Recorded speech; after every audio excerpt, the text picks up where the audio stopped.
Which islander of the opposite sex would your boy couple up with if he wasn't with you? Sam. A few moments later. I went Lana. Have you seen any rumours? There's a rumor going round. All the rumors are true, yeah. Rumour though now. This episode started where we ended episode 35 with Tanya and Shaq embracing after she publicly declared her love for Shaq while simultaneously embarrassing Martin. No girl has ever done anything like that for me before. No.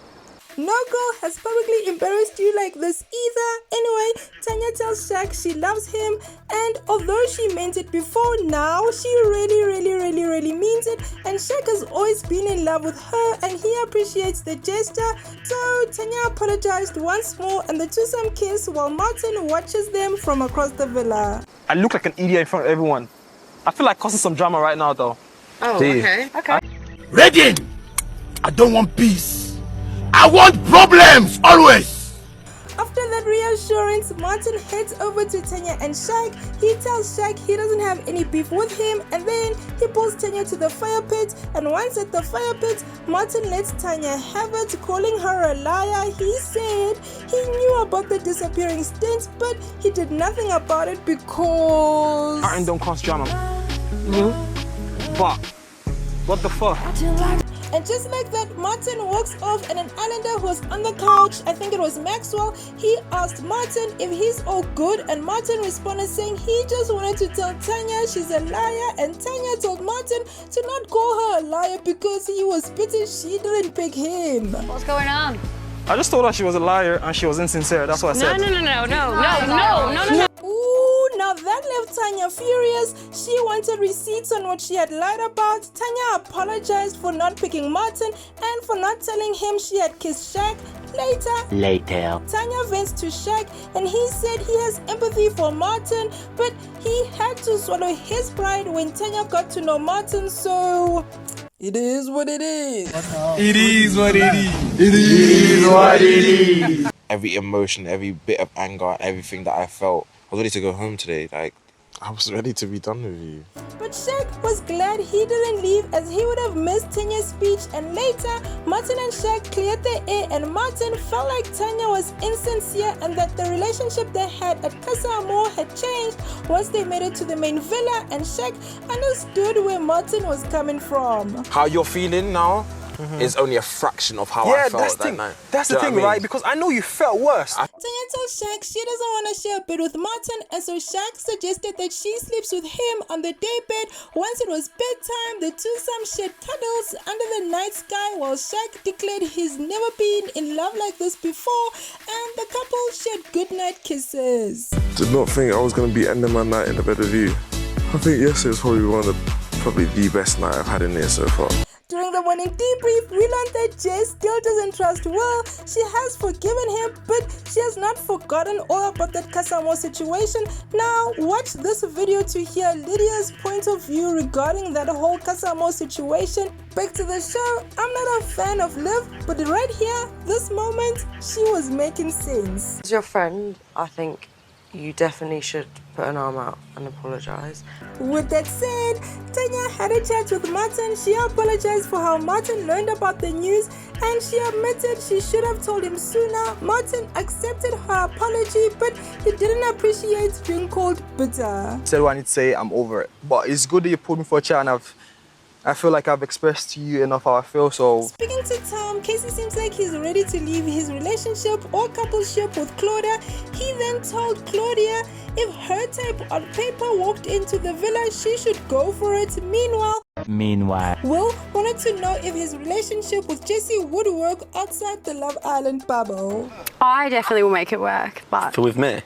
Yeah, if that's what you want. It's fine. Will told Jessie he is ready for a relationship with her. However, she is hesitant after that whole Casa Amor situation.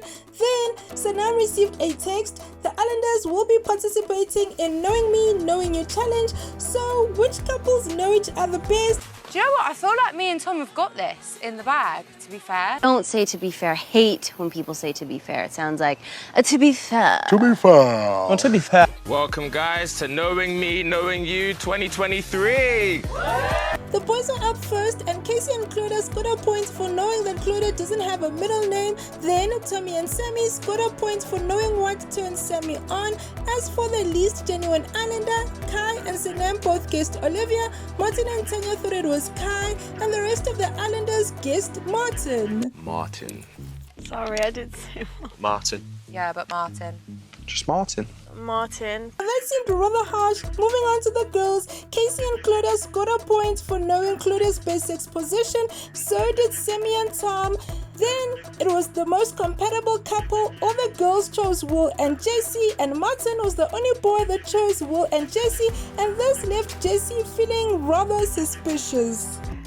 Seen aside to Will, I heard something about Will that makes them think we're not suited to each other. Next question was who the guys trust the least, and Kai picked Claudia. Sammy and Tom scored a point as they both guessed Martin.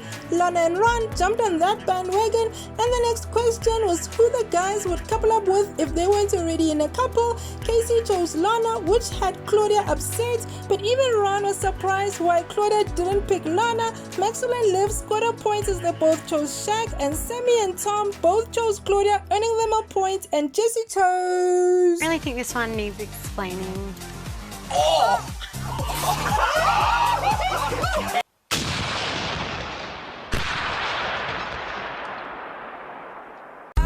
Shots fired. Jesse went off script. It was sore, I'm not gonna lie. That's not the case. 2 hours later. Claudia questions if she'd stand a chance with Casey if Lana was single, and Jessie was in her head. She was overthinking the boys' choice not to pick her and Will as the most compatible. She wonders if that's a sign, wondering why the boys don't have Will's back.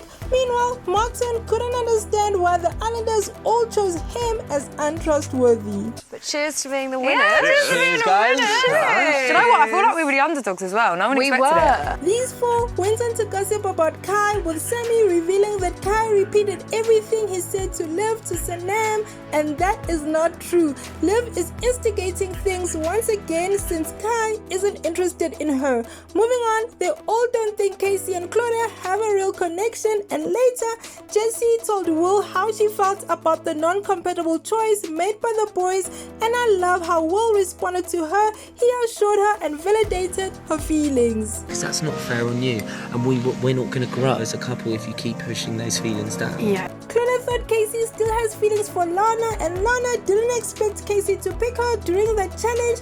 She has been getting friendship vibes from Casey now. Claudia was on the money. Casey only backed off because Lana chose Ron, and Casey was telling the boys he would still be with Lana if she didn't pick Ron. So I didn't know what actually happened. I know he was down about it, but then he was like, oh, you've come at the right time, but was that just a convenience? Yes. Hey you, thank you so much for watching. Don't forget to like, share, comment and subscribe.